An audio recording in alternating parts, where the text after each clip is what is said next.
好，稍微1-2场，本场比赛即将开始，这是快艇第9届国际邀请赛。เห็นไหมบินบอกแล้ว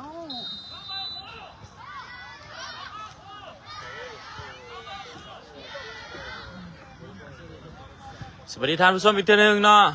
244คนที่เข้ามาชมมาเชียร์ตอนนี้แม่นเกมกำลังจะลงกันสู่การแข่งขันเนาะระหว่าง WAG นาคาพบกับ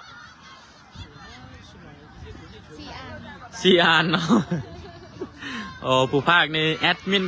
แอดภาคกันลืมเนาะลืมชื่อ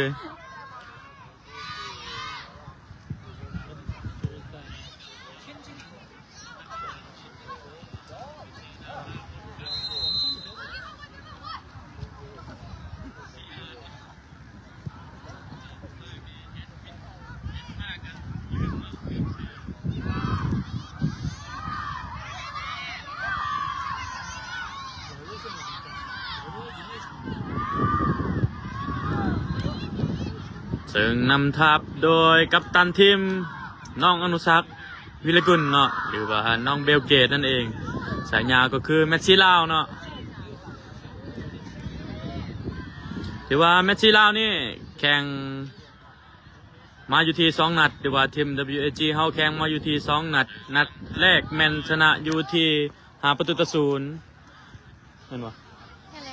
นัดที่2ก็เช่นเดียวกันเนาะชนะอยู่ที่5-0ส่วนน้องอนุสักหรือว่าแมชชีลาวนี่แมน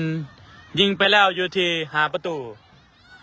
นัดแรกแมน3ประตูเนาะนัดที่2แมนอยู่ที่2ประตูถูกปะและแอสซิสต์ไปอยู่ที่6ประตูแล้ว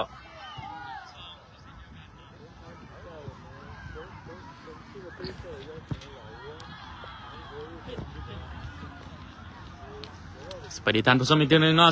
334กว่าคนเพื่อใครที่เข้ามาชมมาเชียร์ขอให้กดไลค์กดแชร์ออกไปเจ้าเพื่อเป็นกำลังใจให้ลูกหลานชาวลาวเฮาก็คือตัวแทนจากประเทศลาวทีม WG นาคานั่นเองเนาะกรรมการเปากีซีอานได้เคลียร์บานชิงออกไปปีกซ้ายขอดเข้ามาลูกนี่โอ้อันตรายเนาะเจ้าแต่ว่าผู้รักษาประตูยังจับมันได้เป๊ะจับบันไดศาสตร์ขึ้นมาที่คิว15หมายเลข12เนาะซื้อพัดคิว15แต่ว่าหมายเลข12ถือว่าบ้านเป็นบ้านออกข้างเนาะบ้านเป็นลูกทุ่มของซีอานบ้านทุ่มมาอยู่ที่หมายเลข8แทงไปตรงนี้ติดที่เอกบ้านเป็นลูกทุ่มของซีอานอีกครั้งหนึ่ง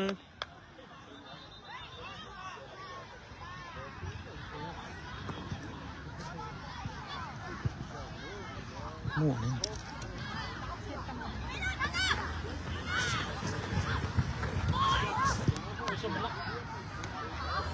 ขอโทษนะเจ้ากินนี่กล้องมั่วบานเป็นลูกตั้งเตะของ WAG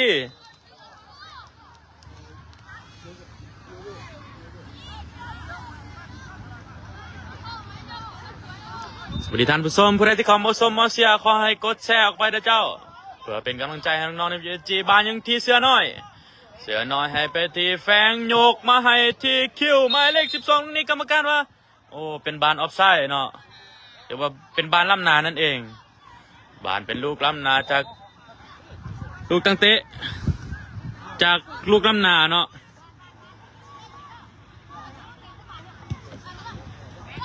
เป็นสารนาทีแดนกลางแฟงคือโคตสูเป็นบานลูกโยนของ WAG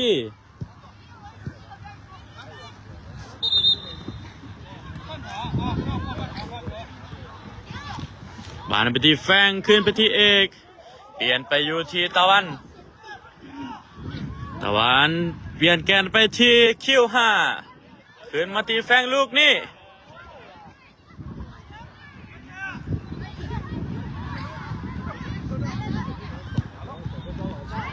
บานอยู่ที่ซีอานเสือน้อยให้ไปที่เป้กลับขึ้นไปที่ตะวันให้ที่เป้แทงมาที่คิว5กระซากไปลูกนี้วิทบอเป็นบานฟ้าวบานลินไว้เนาะ ตะวันเปลี่ยนมาที่เอกมาที่เสือน้อยกลับไปที่แฟงแทงลูกนี้ไปที่คิวห้าหักมาที่อนุสักยิงไปลูกนี้โอ้ตามคานเจ้าน่าเสียดายเนาะเกือบเป็นประตูบานถึกสวนครับแต่ว่าเสือน้อยยังเก็บบานได้อยู่เสือน้อยแหวกไปยังบูวิทบานปั๊มกันเอกยังเก็บบานได้ให้ไปที่แฟงแทงไปที่คิวอีกตัวหนึ่งขึ้นมาที่แฟง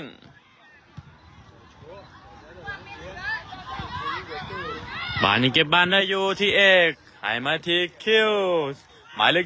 12กระซากไปลูกนี่ผ่านบอวิทไปโอ้ยิงเลยที่ว่าถึงผู้รักษาประตูเนาะบานเป็นลูกเตะมุม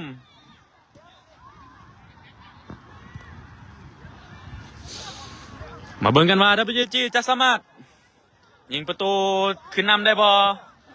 โดยหมายเลข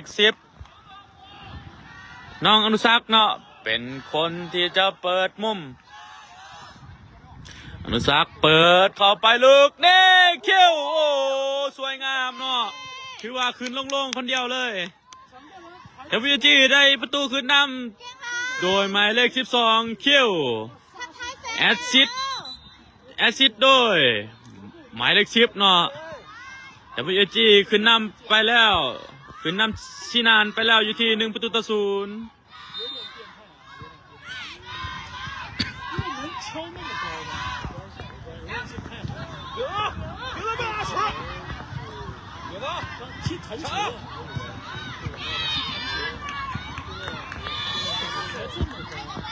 บานอยู่ที่เอกยังเก็บได้ให้ไปที่เสือน้อยแทงไปที่คิวยังทันอยู่ผ่านไปที่อนุสักยังบ่ถึงกองถือกองหลังสกัดออกมาบานอยู่ที่ตะวันให้มาที่อนุสักหลอกแทงไปที่คิว5ถึกสกัดออกด้านข้างแต่ว่าบานสแลบเนาะเป็นบานลูกทุ่มของซีนานซีอาน ขอโทษขออภัยเจ้าเป็นบานลูกทุ่มของซีอานบานกลับมาอยู่ที่แฟงไหลไปที่อนุสักยิงลูกนี่โอ้สวยงามถือว่าลูกนี่อนุสักเฮ็ดได้ดีเนาะยิงเข้าไป3เหลี่ยมโดยที่พวงซับประตูได้แต่ยืนแนมเบิงนี่ท่าดีใจเนาะ WG ขึ้นนำไปแล้วอยู่ที่2-0โดยหมายเลข10เป็นผู้ยิงประตูที่2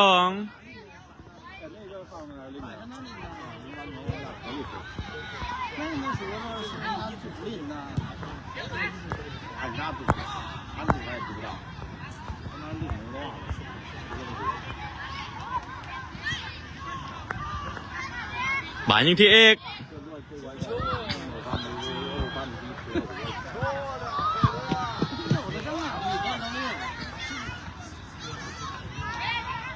บานอยู่ที่แฟงยกบ้าให้เสือน้อยยังทันอยู่แทงไปที่คิวหมายเลข12ลูกนี่กระซากไปทันบอถือสกัดออกด้านหลังไปเนาะถือว่าบานเป็นลูกเตะมุมของ WG มาลุ้นกันว่า WG จะสามารถยิงขึ้นนำอีกได้บอ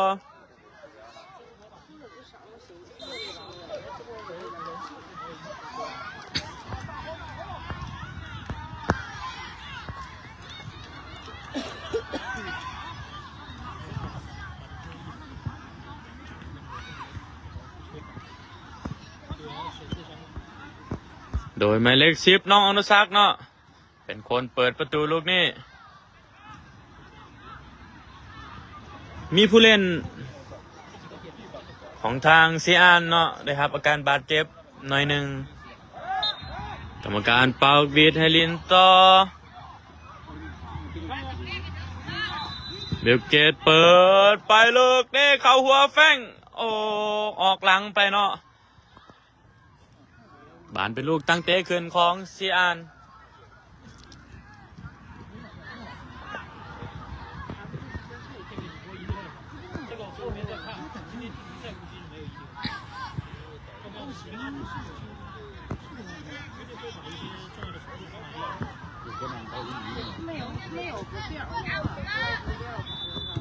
บานบีบเนาะลูกนี้ทันบอคิวยังทันอยู่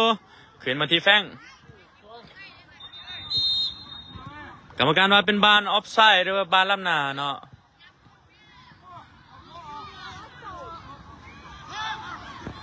สวัสดีท่านผู้ชม700 กว่าคนเนาะที่เข้ามาชมมาเชียร์ขอกดไลค์กดแชร์ออกไปเจ้าเพื่อเป็นกำลังใจให้น้องๆ WAG นะคะ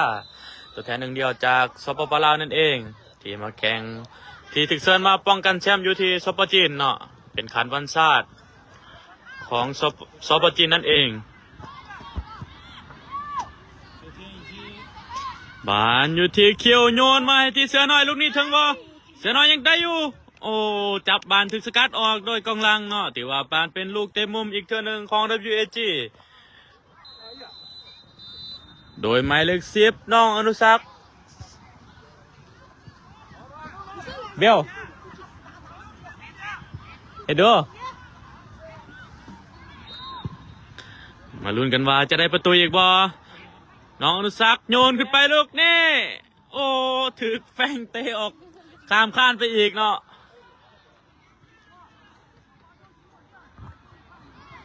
2เลย2จริงเลยบาลินซันยังอยู่ที่แฟงเก็บได้บ่แฟงยังเก็บบานได้แฟงไหลไปที่ตะวันให้มาที่เอกให้ไปที่คิวบานอยู่ที่แฟงยังเก็บได้ให้ไปที่เสือน้อยเสือน้อยมาที่คิวคืนไปที่แฟง10ไปลูกนี่ถึงสกัดออกข้างเป็นบานทุ่มของ WAG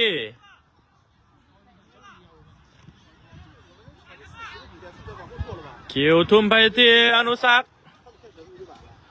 เขียยังบุขาดเนาะบานตะวันเก็บได้ตั้งมาที่เอกมาที่คิวขึ้นไปที่โอ้เตะบ่ถึงเนาะเจ้าบานขึ้นไปที่นะครับยาวขึ้นมาตะวันยังเก็บได้ให้ไปที่แฟงหลอกวิดลูกนี้แทงมาที่เสือน้อยหลอกไปแทงได้อยู่ผ่านไปโอ้ถือว่าถือสกัดออกด้านหลังเนาะเป็นบานเต็มมุมของ WAG อีกเจ้าหนึ่งโดยหมายเลข10เช่นเคยเนาะ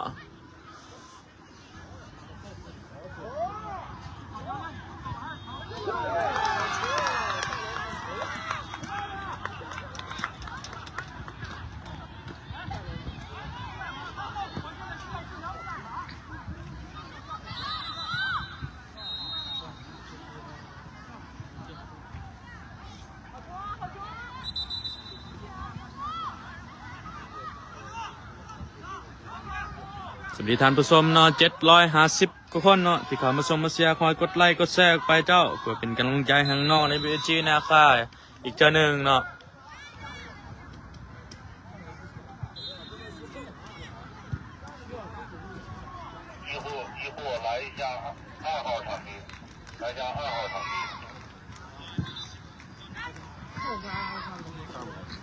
บานเปิดเข้าไปตรงนี้ยังเก็บบานได้อยู่บานตะวันให้มาที่เอกมาที่อนุสักกลับขึ้นไปที่ตะวันให้ไปที่คิว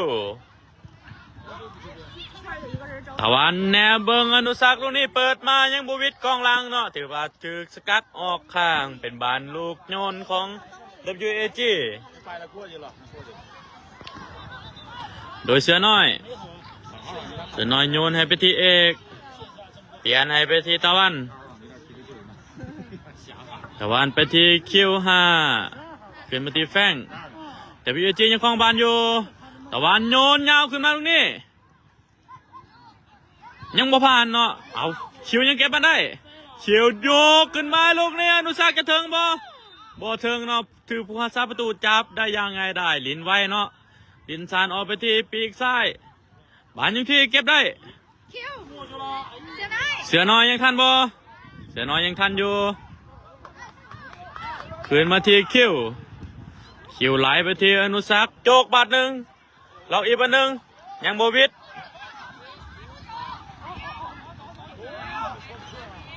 บานถึงยานได้ตั้งไปที่เป้ให้ไปติดตะวันโยนขึ้นไม่เสือน้อยลุงนี่ช่วยงามเนาะเสือน้อยทันบ่เสือน้อยยังทันอยู่แหนมมูลุงนี่คอดเข้าไปโอ้หมูบ่ทันเนาะเสือบาบานเข้ามือผู้รักษาประตูผู้รักษาประตูลินซันเนาะ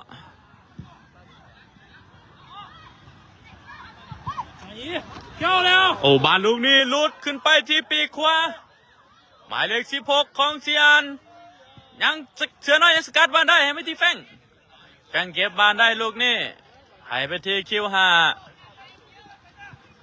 โยกขึ้นมาให้อนุสักลูกนี่เอากรรมการเป็นบานล้ำนาเนาะ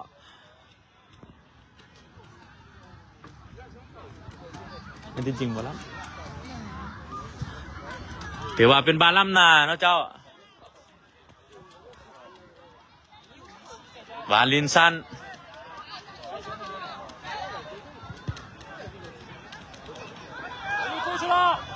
วิดไปลูกนี่เป้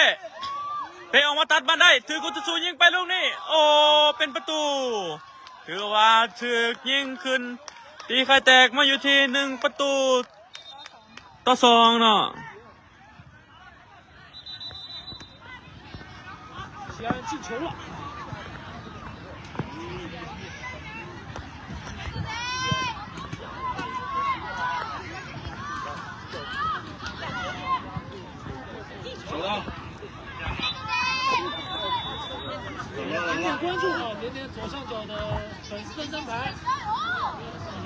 เซียนตีไข่แตกขึ้นมาอยู่ที่1-2เนาะบานลินไว้ลูกนี่บานอยู่ที่เซียนหมายเลข16ขึ้นไปที่แดนกลางถึงแฟงตัดได้ลูกนี่โอ้กรรมการมาเป็นบานล้ำนาอีกเนาะ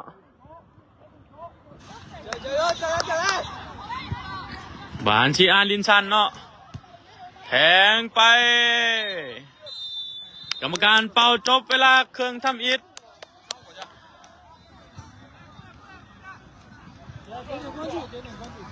ถือว่า WG นำไปอยู่ที่2-1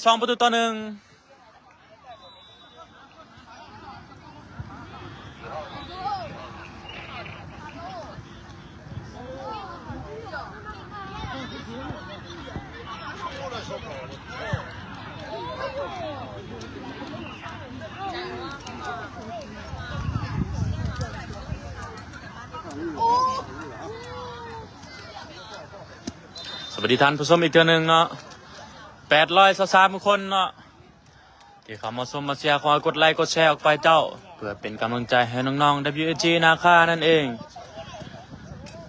ซึ่งแมตช์นี้เป็นแมตช์ที่3เนาะที่แข่งขันถือว่า2แมตช์ที่ผ่านมาแม่นชนะรวดเนาะชนะอยู่ที่แมตช์แรกชนะอยู่ที่5-0แมตช์ที่2ก็เช่นเดียวกัน5-0ส่วนแมตช์ที่3นี่จบเวลาครึ่งแรกไปชนะไปอยู่ที่2-1กลับเข้ามาสู่ครึ่งเวลาที่2เนาะหรือว่าตั้ง2นั่นเอง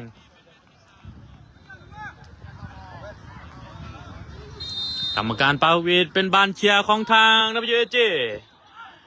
ยกขึ้นไปให้ไปที่คิวไปที่เสือน้อยไล่มาที่เบลเกตยังบ่ทันแฟงยังตัดบานได้อยู่ให้มาที่คิว5ยิงเข้าไปตรงนี้ยังติดบล็อกอยู่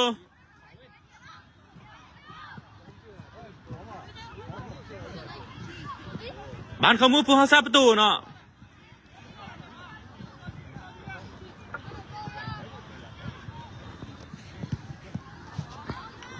บานยาวขึ้นมา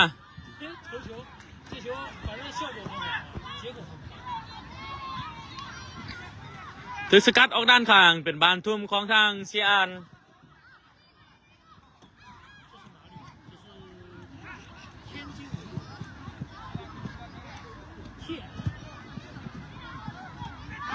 บานอยู่ที่แฟงยกขึ้นมาบานอยู่ที่คิวยกมาที่อนุสักลูกนี้ทั้งบ่ยังถือสกัดออก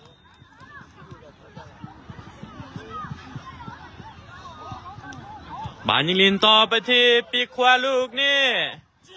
ยิงมาติดคำพูดผู้สาประตูเนาะเป้เป้สาดยาวขึ้นไปให้อยู่ที่คิวหมายเลข12จับบานลงถึกสกัดออกข้างเป็นบานทุ่มของ WAG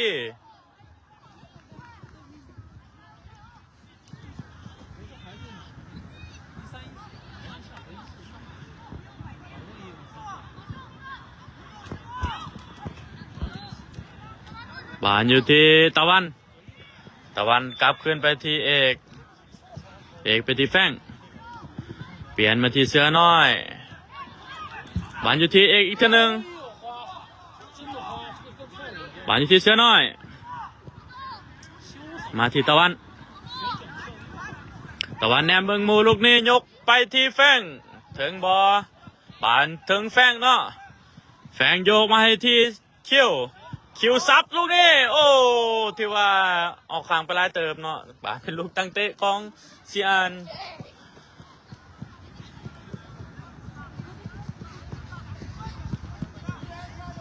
สวัสดีท่านผู้ชมทุกท่านเนาะ600 คนขอให้กดไลค์กดแชร์ออกไปเจ้าเพื่อเป็นกำลังใจให้ WAG นะคะตัวแทนหนึ่งเดียวจากสปปลาวนั่นเองเนาะที่ตึกเซินมาป้องกันแชมป์อยู่ที่สปจีนบานในลูกทุ่มบานตะวันสาดขึ้นไปลูกนี้แฟงทันบ่ยังหมดทันเข้ามือพวกซาประตูลินสันลูกนี่ให้มาที่แบ็กซ้ายเปลี่ยนมาที่เบอร์ 7ตึกสกัดออกข้าง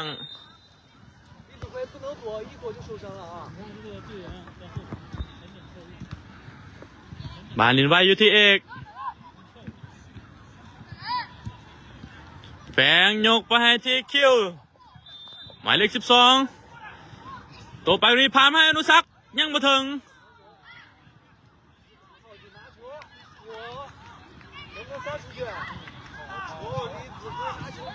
บานแทงไปที่หมายเลข9เปิดเข้ามาลูกนี้เป้จับบานได้ยังไงได้เป้แนวเบิงงูลูกนี้สาดขึ้นมาที่อนุสักเอาบานลงอย่างสวยงามเนาะ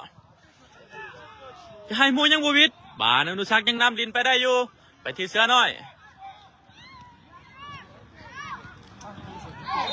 เป็นบานเฝ้าเนาะบานเป็นบานเฝ้าจากกลางเดิน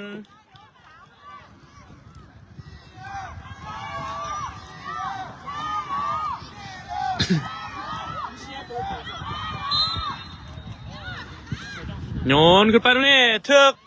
แฟงมงสกัดเนาะบานเสือน้อยเก็บได้เสือน้อยแทงมาอยู่ที่คิวหมายเลข12โอ้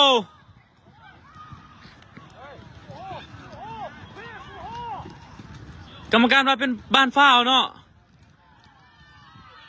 คิวหมายเลข12ได้บัตรเหลืองเนาะเจ้า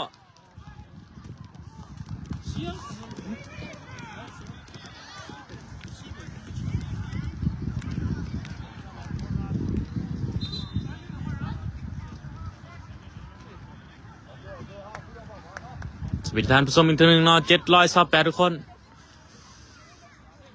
ตอนนี้เกมยังบอทันขาดเนาะถือว่ายังนำอยู่ที่2-1ฉะนั้น WAG เฮาต้องเอาแต้มหรือว่าเอาลูกเพิ่มอีกเนาะ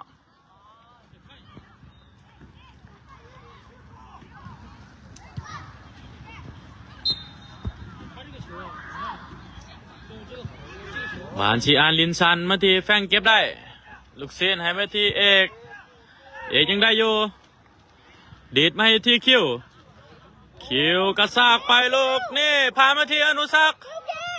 ยิงไปลูกนี่โอ้ติดเซฟอนุสักน้ำบลินถือเคี้ยออกข้างเป็นบานลูกทุ่มของ WAG โดยคิว5ถือสกัดออกข้างอีกทีหนึ่ง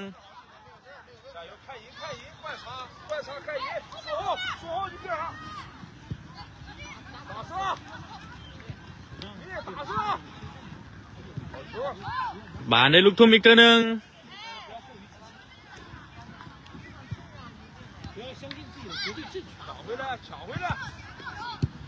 บานอยู่ที่แฟงโยนขึ้นไปตรงนี้ตะวันยังเก็บบานได้บานแฟงเปลี่ยนไปที่สายฟ้าซับโยกลูกนี่ ยังทันบอถึกสกัดออกหลังไปเป็นบานเตะมุมของ WAG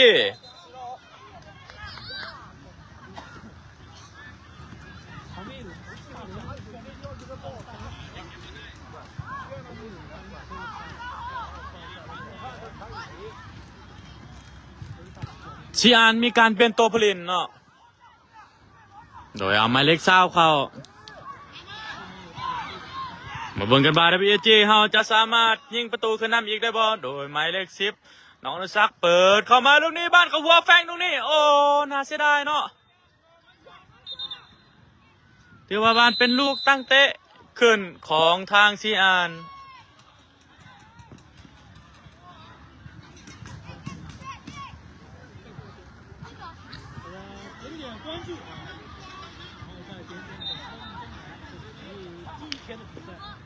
ที่อ่านต้องเลยลินซันเนาะให้มาที่บานอยู่ที่แฟงให้มาที่คิว5คิว12เนาะไหลไปที่อนุสักษ์ลูกเส้นโอ้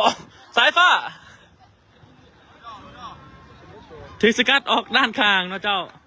บานเป็นลูกโยนของ WAG สายฟ้าโยนมาให้ที่เอกเปลี่ยนมาที่ตะวันแนมเบิ่งโมลูกนี้ให้ไปที่คิวยังบ่ถึง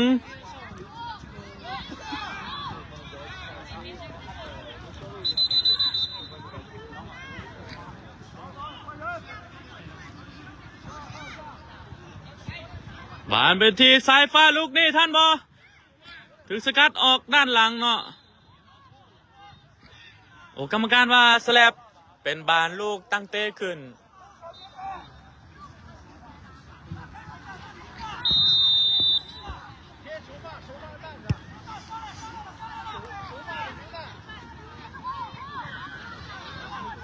บานเป็นลูกตั้งเตะขึ้นของซีอานยาวขึ้นมาลูกนี่บานออกไปปีกขวาผ่านคมนาโกนถึงสกัดขึ้นโดยตะวัน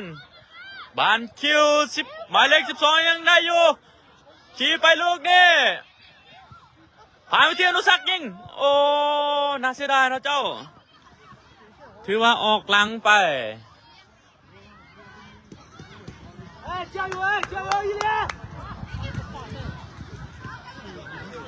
ตอนนี้แมนนะWAGขึ้นนำซีอานไปอยู่ที่2-1นะเจ้า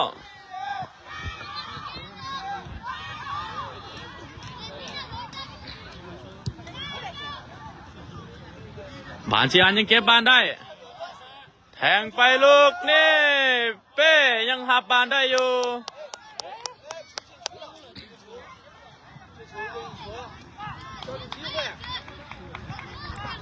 โอ้กรรมการว่าเป็นบานจับได้แต่ว่าอยู่นอกเส้นเนาะ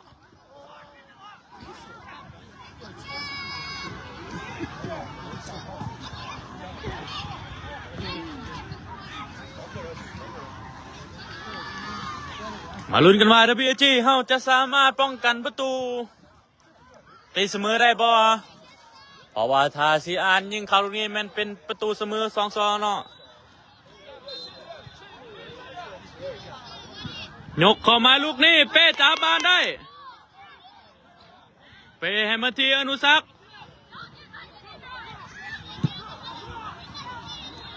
เสือกสกัดออกด้านข้างเนาะเป็นบานทุ่มของซีอาน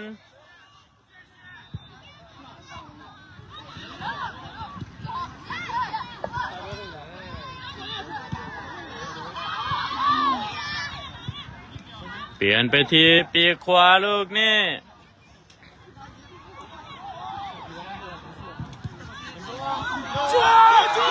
โอ้ถึกยิงขึ้นไปอยู่ที่2-2เนาะถือว่าลูกนี่ซีอานตีไข่แตกมันตีเสมออยู่ที่2-2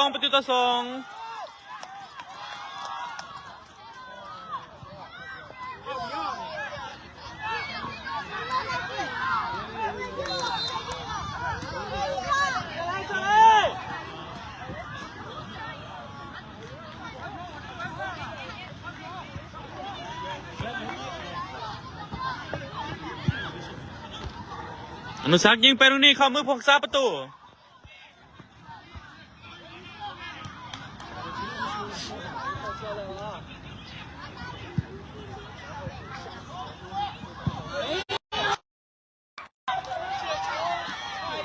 น่าเสียดาย ขอโทษขออภัยเจ้าเมื่อกี้นี่แม่นพัดของหน่อยหนึ่งบานยังอยู่ที่ตะวันโยกขึ้นมาให้ที่คิว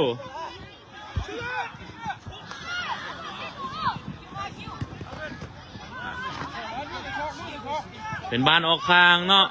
เป็นบานทุ่มของ WJ เคียวไปที่แฟงเปลี่ยนไปที่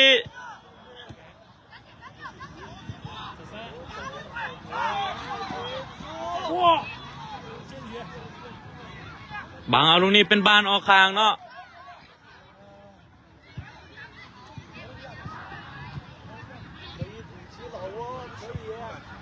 เคลียร์ขึ้นไปตรงนี้จะถึงคิวบอเป็นบานออกข้างไป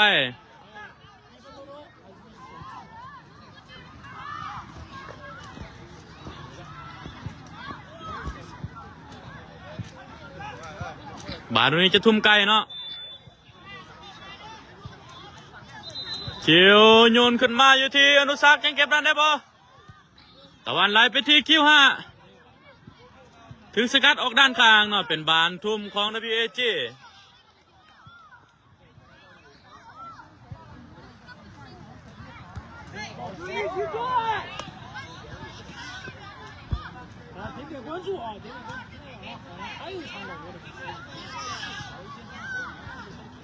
มาเบิ่งกันว่า WAG จะสามารถยิงนำขึ้นได้บ่ทุ่มขึ้นไปลูกนี่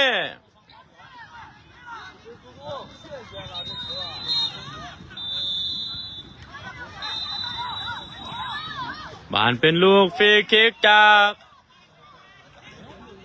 เครื่องสนามเนาะถือว่าอนุสักลินไว้ให้ไปที่สายฟ้าล็อกแล้วนี่ได้ฟรีคิกอีกตัวหนึ่งเป็นบานฟาวของซีอัน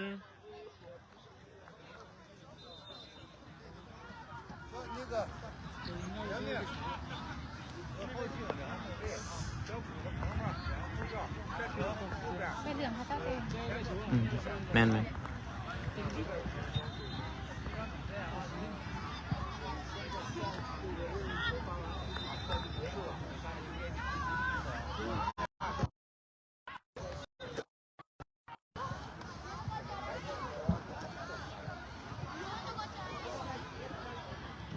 มาลุ้นเนาะลูกนี่เลยเนี่ยฟรีคิก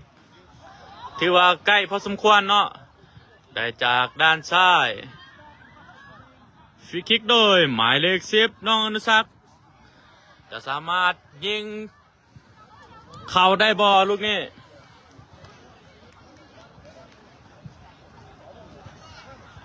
เฉพาะU11มันเตะ3 นัดเนาะเจ้าส่วนตอนแรกแมนU9จะแข่งขัน3 นัดเช่นเดียวกัน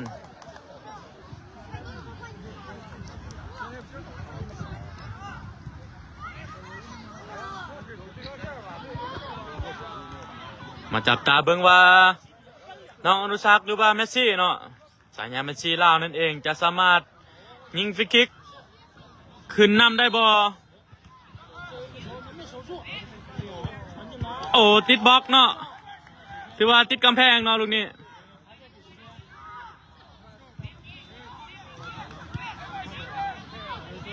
บานวิธีแฟง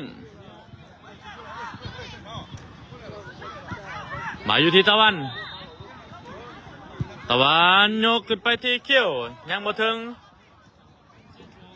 คิวยังเก็บบ้านได้หายไปที่แฟงขึ้นมาที่ตะวันยังเก็บบ้านได้ตะวันโยกขึ้นไปที่แฟงลูกนี้ท่านบ่ยังบ่ทันเนาะถือว่าบ้านเป็นลูกตั้งเตะขึ้นของซีอาน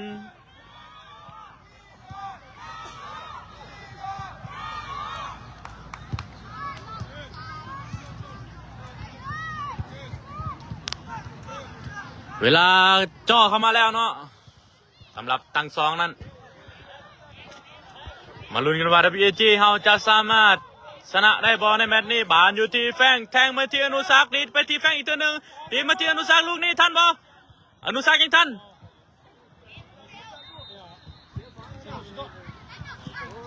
บานถึกสกัดออกมาเนาะ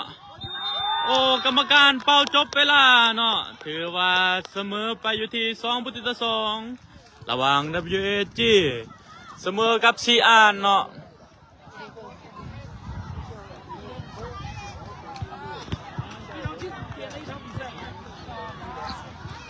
จะขอบใจอีกเทื่อนึงเนาะสำหรับผู้ที่สนับสนุนเนาะ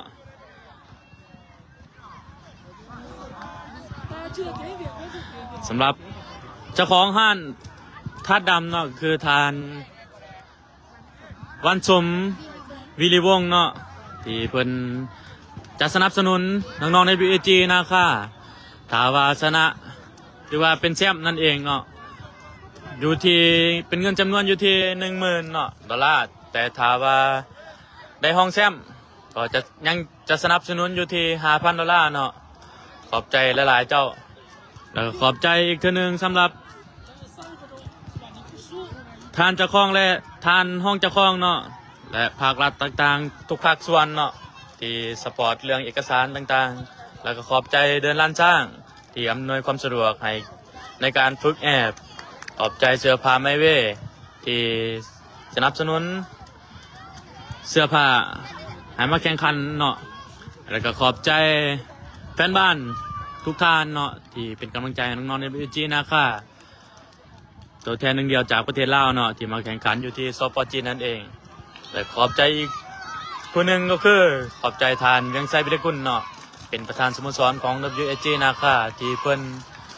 ได้ทุ่มเททุกสิ่งทุกอย่างบ่ว่าจะเป็นเงินคำกำแก้วของเพิ่นทั้งเรือทั้งแห้งเนาะเพื่อสร้างมรรคผลพัฒนาเด็กน้อยเนาะให้ก้าวไปสู่ทีมชาตินั่นเองแล้วสำหรับเกมในมื้อนี้แมนจบลงไปเป็นที่เรียบร้อยเนาะ WAG เสมอซีอานไปอยู่ที่2-2ฉะนั้นเราจะมาตอนแรกเนาะส่วนตอนแรกเนาะมีการแข่งขันอีกเทื่อนึงจะเป็น U9 WAG เนาะ U9 รุ่นจิ๋วเนาะเราจะมาแข่งขันเนาะฉะนั้นฝากชมฝากเชียร์อีกเทื่อนึงนะเจ้า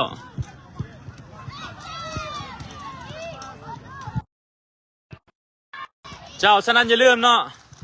เราจะมีการแข่งขันอีกอยู่ที่3 แมตช์ก็คือรุ่น U9 นั่นเองจะแข่งขันในตอนแรกประมาณ3 โมงของเราเดี๋ยวแจ้งไปอีกเดี๋ยวจะแจ้งในเพจอีกเทื่อนึงเนาะเจ้าประมาณ2 โมงลาวเนาะเพราะว่าอยู่นี่เป็น3 โมงของจีนเนาะฉะนั้นข้าพเจ้าจะขอจบไล่ไปก่อนขอกล่าวคำว่าสบายดี